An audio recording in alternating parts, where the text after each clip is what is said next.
Salam Pancasila, kembali lagi bersama saya Arkan. Kali ini saya akan membacakan sebuah opini menarik dari Ngatawi Al-Zastrow di laman website NU Online. Sebagaimana kita ketahui, belum lama ini ada haul Gus Dur ya. Dan di opini ini Ngatawi Al-Zastrow juga membicarakan mengenai sosok Gus Dur dengan tulisan berjudul Puncak Etika Politik Gus Dur. Tepat hari ini 30 Desember 2009 sekitar jam 18.45 Gus Dur pergi menghadap Sang Khalik. Meski sudah 14 tahun Gus Dur pergi meninggalkan kita, namun jejak-jejak sejarah dan nilai-nilai yang diajarkan rasanya masih terlihat jelas dan relevan. Di tengah suasana politik yang penuh ketegangan seperti sekarang, etika politik Gus Dur semakin relevan untuk digali dan diteladani. Gus Dur telah memberi teladan bagi bangsa Indonesia dalam berpolitik dan menggunakan kekuasaan. Dari Gus Dur, kita dapat belajar bagaimana memegang prinsip dan politik, dan bagaimana bertahan pada prinsip ketika dihadapkan pada pilihan-pilihan pelik dan berbagai tekanan politik. Inilah yang penulis maksud sebagai etika politik Gus Dur. Untuk melihat etika politik Gus Dur, kita perlu kembali mengingat peristiwa monumental, yaitu pemakzulan Gus Dur sebagai Presiden Republik Indonesia beserta proses yang menyertainya. Proses pemakzulan Gus Dur dimulai dari ketegangan hubungan antara Gus Dur sebagai presiden dengan para politisi di Senayan yang berkolaborasi dengan elit pejabat dan pengusaha. Ketegangan ini dipicu oleh beberapa kebijakan dan pernyataan Gus Dur yang dirasa merugikan dan membahayakan kelompok elit. Beberapa kebijakan tersebut diantaranya, Gus Dur membentuk tim gabungan pemberantasan tindak pidana korupsi melalui PP nomor 19/2000. Alasan pembentukan tim ini karena Gus Dur masih terlalu lama kalau menunggu terbentuknya KPK. Menurut Gus Dur, TGP TPK merupakan embrio agar KPK segera dibentuk. Dengan tim ini, pemberantasan korupsi segera dapat dilakukan. Sebelumnya, Gus Dur juga mengangkat dan melantik komisioner Komisi Pemeriksa Kekayaan Pejabat Negara (KPKPN) yang merupakan realisasi dari Undang-Undang Nomor 31 Tahun 99 tentang Pemberantasan Tindak Pidana Korupsi yang dikeluarkan Presiden B.J. Habibie. Komisi ini sangat ditakuti oleh para pejabat negara karena memiliki otoritas yang kuat untuk memeriksa kekayaan pejabat negara secara langsung baik atas inisiatif sendiri maupun atas laporan masyarakat.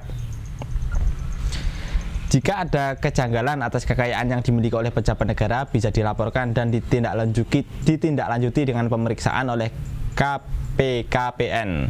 Inilah yang membuat pelantikan komisioner KPKPN ini menjadi kontroversi karena mendapat tantangan dari beberapa pihak yang merasa posisinya terancam.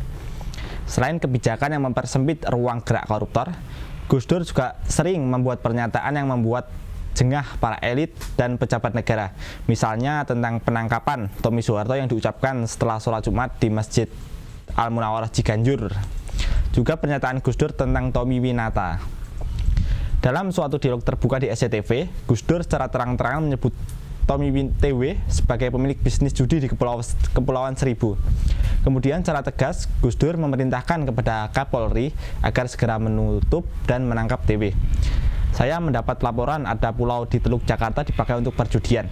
Karena itu, saya minta kepada Kapolri untuk menutup dan mengenakan tindakan-tindakan hukum kepada para pelakunya. Ini bukan karena saya setuju atau tidak setuju, tapi karena itu melanggar undang-undang. Demikian kata Gus Dur pada waktu itu. Kalau kita tidak berani demikian, artinya kita semua bisa dibeli. Karena itu, saya mengharapkan kita semua tunduk pada hukum. Idealisme hukum atau institusi akan tegak hanya karena kita laksanakan secara konsekuen dan bersama-sama. Lanjut Gus Dur. Di sisi lain, Gus Dur juga membuat kebijakan yang pro rakyat. Misalnya menaikkan gaji PNS dan TNI Polri sampai 270%. Pencabutan larangan ekspresi agama dan adat Tionghoa. Pada awal 2001, Gus Dur juga pernah menyatakan bahwa 40% tanah HGU, hak guna usaha yang dikuasai perkebunan adalah hasil menyerobot tanah rakyat. Oleh karena itu, ketika HGU telah habis, Gus Dur menyerukan agar tanah-tanah tersebut hendaknya dibagikan kepada rakyat. Beberapa kebijakan dan pernyataan inilah yang memantik ketegangan antara Gus Dur dengan kaum oposisi, baik parlemen maupun non-parlemen. kebijakan Gus Dur tidak hanya mengancam kepentingan sebagian elit politik, tetapi juga merugikan mereka. Kekhawatiran semakin meningkat karena Gus Dur semakin mendapat simpati dari masyarakat akibat kebijakannya yang pro rakyat. Ini sebab kaum oposisi semakin gencar melakukan tekanan dan serangan kepada Gus Dur. Sebagai respon atas berbagai kebijakan itu, maka muncul kasus Bulogate dan Brunei-Gate. Dalam kasus ini, Gus Dur dituduh menggunakan uang yayasan sebesar 4 juta dolar Amerika Serikat dan penyelewengan dana bantuan Sultan Brunei sebesar 2 juta dolar Amerika Serikat. Berkat tuduhan ini, Gus Dur dianggap melanggar sumpah jabatan dan TAP MPR tentang penyelenggaraan negara yang bebas KKN. Dari sini DPR membentuk pansus untuk menyelidiki kasus tersebut. Ketegangan ini terus memuncak sehingga muncul isu pemakzulan terhadap Gus Dur. Dalam suasana politik yang makin panas, muncul inisiatif beberapa elit politik untuk melakukan kompromi politik. Mereka menawarkan sejumlah solusi alternatif kepada Gus Dur untuk menghentikan ketegangan yang ada. Namun secara tegas Gus Dur tolak kompromi politik tersebut. Di tengah ketegangan itu, penulis berkesempatan bertemu dengan Gus Dur. Pertemuan itu terjadi pada bulan Juni 2001 di rumah Jalan Irian. Pada waktu itu penulis bertanya, mengapa Gus Dur menolak kompromi politik? Bukankah itu cara terbaik mengakhiri konflik dan ketegangan antara presiden dan pihak oposisi? Gus Dur menjawab bahwa dia menolak kompromi politik karena isinya tidak sesuai dengan konstitusi. Isi kompromi itu mengamputasi kekuasaan dan wewenang presiden, tidak sesuai dengan amanah konstitusi. Kalau kompromi saya terima, saya tidak dapat lagi membuat kebijakan yang pro rakyat. Sebagai presiden, saya juga tidak dapat melakukan pemberantasan korupsi secara cepat karena kewenangan itu sudah diambil. Tapi katanya kalau kompromi itu diterima, posisi sampean aman, Gus. Mereka akan tetap menjaga dan menjamin sampean tetap menjadi presiden sampai akhir periode.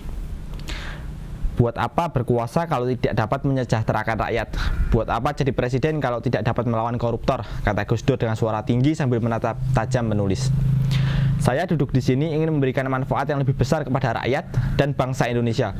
Kalau ada yang menghalangi, akan saya lawan. Yang penting saya benar, sesuai konstitusi. Saya akan melawan meskipun saya kalah. Yang penting saya tidak salah. Demikian penjelasan Gus Dur. Pernyataan ini ternyata tidak hanya disampaikan kepada penulis tapi juga di hadapan publik. Selesai sholat Jumat di Masjid Kiai Hasan Besari Ponorogo, Gus Dur menyatakan bahwa dia menolak anggapan telah menerima kompromi politik dengan lawan politiknya.